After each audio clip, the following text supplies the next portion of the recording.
接下来呢，我们就看到错乱之和无错乱之。那在讲述错乱之的时候呢，讲到说错乱于自之显现尽的了之呢，是错乱之的性相。那它的事项呢，就提到说所有的颠倒之还有分别。那我们在这边讲到说错乱的时候呢，就讲到说错乱的意思呢，就是错误的意思，是它对于自己的显现境呢，就是错误的显现。那什么叫错误的显现呢？就是它对于非比义呢，然后显现比义的这一种呢，就是所谓这边错误的这种显现。就是说它对于自己的显现境呢，非比义，但是呢，把它显现成为比义，就是这种的方式，这种错误的这种显现的缘故呢，所以把它称之为是错乱之。那同样的呢，在讲述到说它是了知的时候呢，也表示了它的体性呢，就是明且了知的这个体性。那所以呢，在这里讲到说错乱之呢，它是错乱于自之显现境的了知。所以我们这边要理解到说呢，凡是错乱之呢，它是对于自己显现产生错乱，并不是说执持错误。就是凡是错乱之呢，它是显现错误，就是它显现呢，就是非比显现于比的这种错误，它并不是执持错误。因为当它对于自境呢是执持错误的时候呢，它就不是所谓的错乱之，这个时候它就已经变成了颠倒之。所以这是我们这两者呢要分清楚的地方，就是显现错误的时候呢，表示它是错乱之，但是呢，执持错误的时候呢，这个时候呢会变成颠倒之，就是对于自境显现错误跟自境执持错误呢是不一样的。自境显现错误的这种呢叫做错乱之，自境执持错误的这种呢叫做颠倒之。那我们举一个例子来说好了，就是说以直屏的分别之来说，就是相信各位呢都看过瓶子。那比如说呢，就是明天呢就是我要修法，然后可能需要一个瓶子，那我就跟某人说呢，明天呢借我一个瓶子，因为呢我修法的时候要用。那虽然这个时候呢我手上还没有拿到瓶子，但是呢我已经现起了瓶子的意共相，所以显现的时候呢，我会把这个大腹扁足能装水的这个意共相呢显现这个意共相之后呢，然后我直持呢是直持为瓶子，但是呢显现的时候呢，我会把这个大腹扁足能装水的这个意共相呢，然后把它显现跟大腹扁足能装水呢，会把它显现的是一样的。但是我在直持的时候呢，我并没有直持到大腹扁足能装水的意共相，我直持的呢就是直持瓶子之外，我并没有直持瓶子的意共相。所以呢，当我跟别人说呢，明天借我一个瓶子的时候呢，我所显现的呢会显现瓶子的意共相，但是我直持呢，我并不是直持这个瓶子的意共相，我只是直持瓶子之外，我并不会去直持这个瓶子的意共相。因为呢，如果说这个时候呢，我所直持的是瓶子的意共相的时候呢，这个时候呢就已经不是错乱之，这个时候呢就变成了颠倒之。因为你把瓶子的意共相呢直持为瓶子，但是呢，直瓶的分别之来说呢，它对于它所直持的境呢，它并没有直持错误，因为它完全呢就是它就是直持瓶子而已。不过在显现的时候呢，它把瓶子的意共相呢显现为瓶子，所以呢它是错乱之，但是呢并非是颠倒之。所以这两者的差别呢，就是要区分清楚，不然很容易搞乱。所以呢，我们在讲述像是大腹扁足能装水的这个意共相呢，就是我们现在显现出了一个就是大腹扁足能装水的这个形象。那显现出这个意共相的时候呢，那有没有符合这个形象的东西呢？有，就是瓶子，就是有一个完全符顺这个形象的瓶子是存在的，就是有一个符合大腹，然后呢符合扁足，然后又能够装水的这个东西，这个呢在实际上呢是存在的东西。而且呢，就像是呢，我们在讲述的时候，就是我现在呢能够现起了这个瓶子的意共相的时候呢，那我会跟你说呢，你有一个大瓶子跟一个小瓶子，但是我明天修法的时候呢，我不要那一个大的，我只需要那个小的瓶子就可以了。就是因为是符合于真实情况的缘故呢，所以当我这样子跟借的人讲的时候呢，他是完全可以理解到说我要的是什么东西。所以呢，它只是在显现之上呢错乱，就是把大腹扁足能装水的这个义共相呢，你把它显现为平质，但是它的这个显现义呢，就是大腹扁足能装水的这个显现义呢，这个平质呢，它是存在的吗？它是存在的，它也是有的，它是完全服顺真实状况的缘故呢，所以呢，这种直平的分别之呢，它仅仅呢是错乱之之外，它并不是颠倒之，因为它的直持境呢并没有错误，它的直持境呢是平质，而且它所直持的这个平质呢是存在的，是符合于真实相状的缘故，所以它并非是颠倒之，它仅仅是说在于自境显现之上有所错乱的缘故，它把平质的义共相显现为平质，在显现之上错乱的缘故，所以它仅仅是错乱之，并不是颠倒之。但是呢，如果说我现在呢所显现的呢是一个兔子脚，就是呢我现在显现出的这个义共相呢，就是兔子呢头上有长角，然后呢兔子头上有长角之后呢，然后我跟别人说呢，就是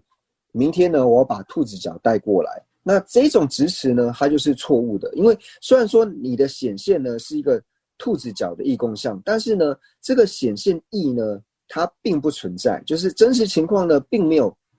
头上有角的这种兔子，它是不存在的，所以它的显现义呢是不服顺于真实状况的，所以直持兔子脚的分别之呢，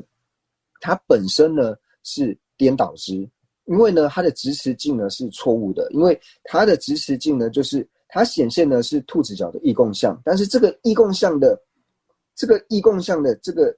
个显现义呢，这个显现义呢是不存在的，因为它的显现义就是世界上并没有真的有头上有长角的兔子，所以呢我们是不可能有兔子脚，所以其实兔子脚的这个分别之呢，它既是错乱之，它也是颠倒之，所以这两者呢我们一定要分清楚，就是我们可以了知到呢，就是这边讲到说事项呢所有的颠倒之，所以我们可以知道呢，凡是颠倒之呢，它片是呢错乱之，但是错乱之呢，它并不一定会是颠倒之。就像刚刚所讲的直平的分别之，或者说我们讲说一切的比度，或者说我们以比量来讲说好了，比量呢，它对于它的境呢是一定不会有。它对于自境呢，一定不可能直持错误，因为它是量的缘故，它一定是能够正的，所以不可能呢会产生这种错误。但是呢，它还是呢会现起把这个显现的这个义共相呢，就是把非比义呢，然后呢显现比义，它还是有这种错乱的情况发生，因为它会产生义共相的缘故。所以呢，像是比量，因为它是分别之的缘故，所以呢它也是错乱之，但是呢它并不是颠倒之，所以这两者呢一定要区分清楚。所以我们可以了解到呢，只要是颠倒之一定是错乱之，但是错乱之呢不一定会是颠倒之。或者是呢，以我们的自己的经验来说的话呢，就是说，比如说我们对于我们所不喜欢的这些人呢，那当我对于我不喜欢的这个人呢，那我看到他在像是拜佛供养，或者说他在绕塔，或者说他在布施的时候呢，那这些呢是善行，就是我们呢会不会显现是善行？会，就是他在做这些善行的时候呢，我们也会显现出他在行善。但是我们在执持的时候呢，会执持说他在做善行吗？并不会。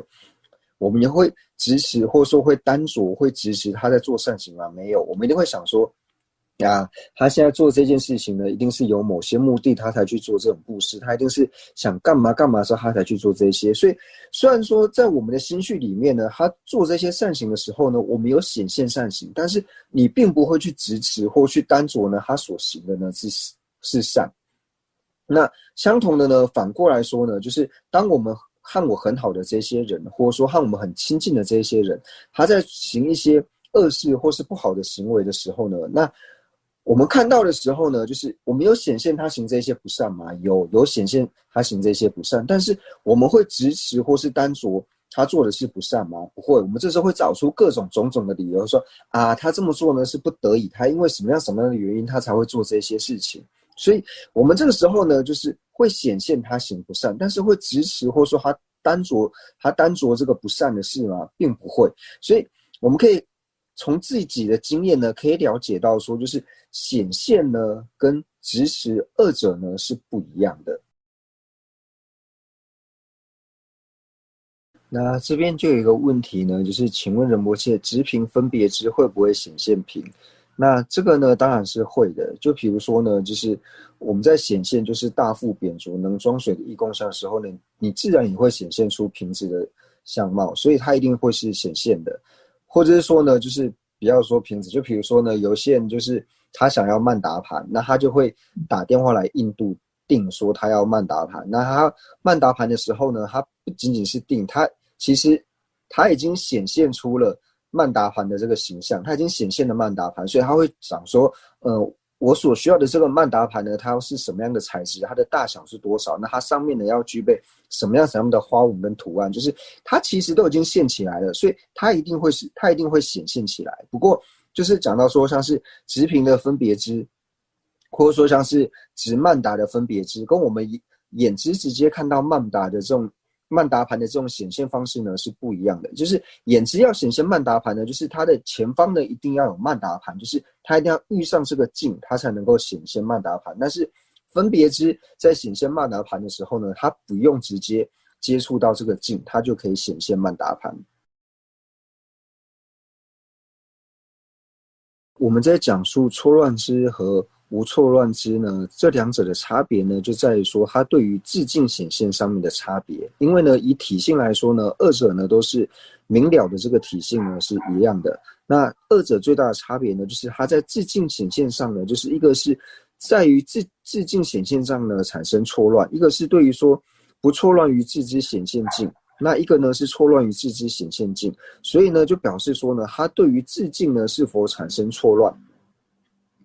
那以直屏眼，以我们举个例子来说话呢，就比如说直屏的分别支来说好了，直屏分别支呢，它的显现呢，它的显现境呢就是屏支的异共相。那它对于说自己的显现境呢是如何的错乱呢？就是这个异共相呢，彼非平质，但是呢，将它显现为平质，所以它对于自净呢是显现之上的错乱，所以呢，它对于自净是显现上错乱这一点呢，把它称之为是错乱支。那这边呢，接下来提到说，事项呢为所有的颠倒支，还有说所有的分别支。不过呢，就是在讲述颠倒支它是错乱支，还有说像分别支呢，它是错乱支呢，就是这二者呢思维的角度呢是不一样的。所谓的颠倒支呢，它就是对于说境呢颠倒的安住的这一种呢，叫做颠倒支。那我们刚刚就有讲到说呢，就是了知呢，它在显现境的时候呢，就是会产生两种错误的这种方式，就是对于境呢，它会有两种错误的这种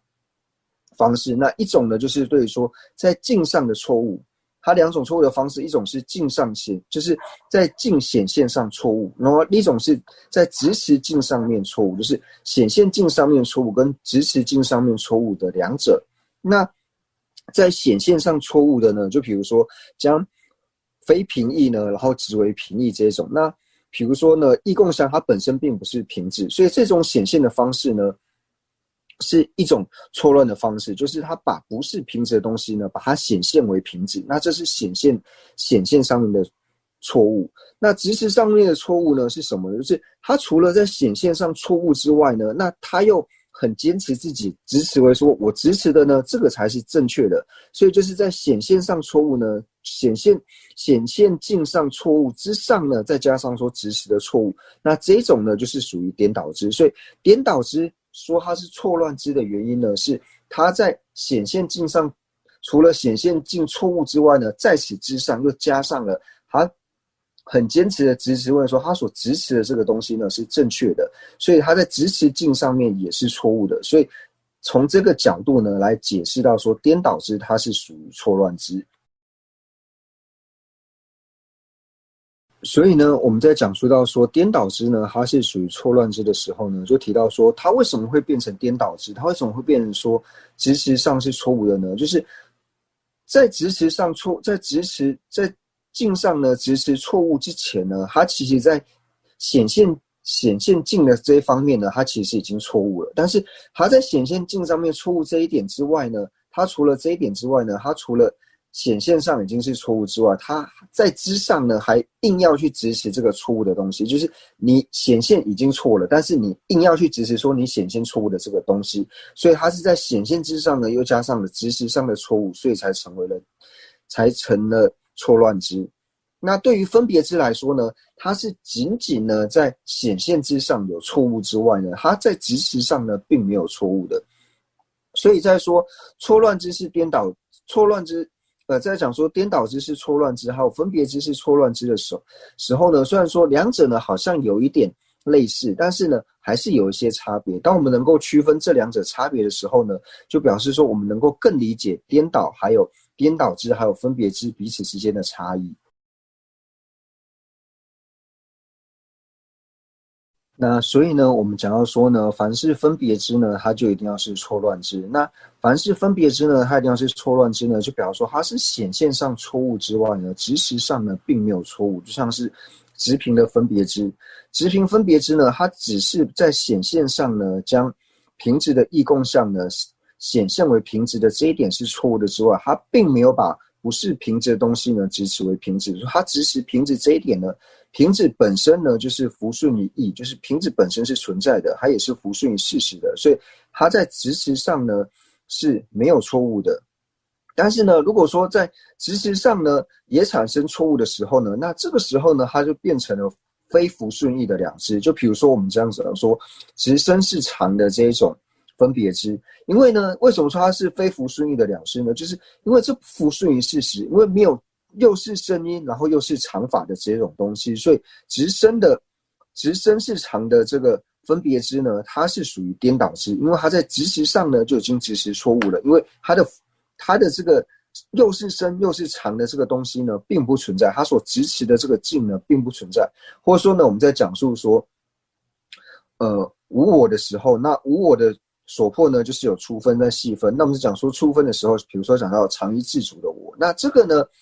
直持常一自主我的这种分别之呢，它也是颠倒之。为什么呢？因为没有又是常一自主的，然后又是补特伽罗的这种东西呢是不存在的，所以它是非符顺义的，就是它在直持上呢也是错误的。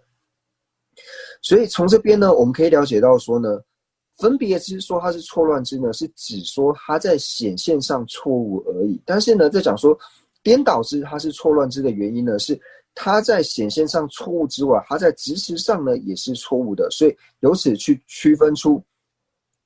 错乱之和颠倒之二者的差别。所以我们在讲述分别之的时候呢，假如说凡是分别之呢，一定是错乱之，但是凡是分别之呢，它不一定呢会是颠倒之。那凡是颠倒之的话呢，它呢一定呢要是错乱之，就是有这样子的差别在。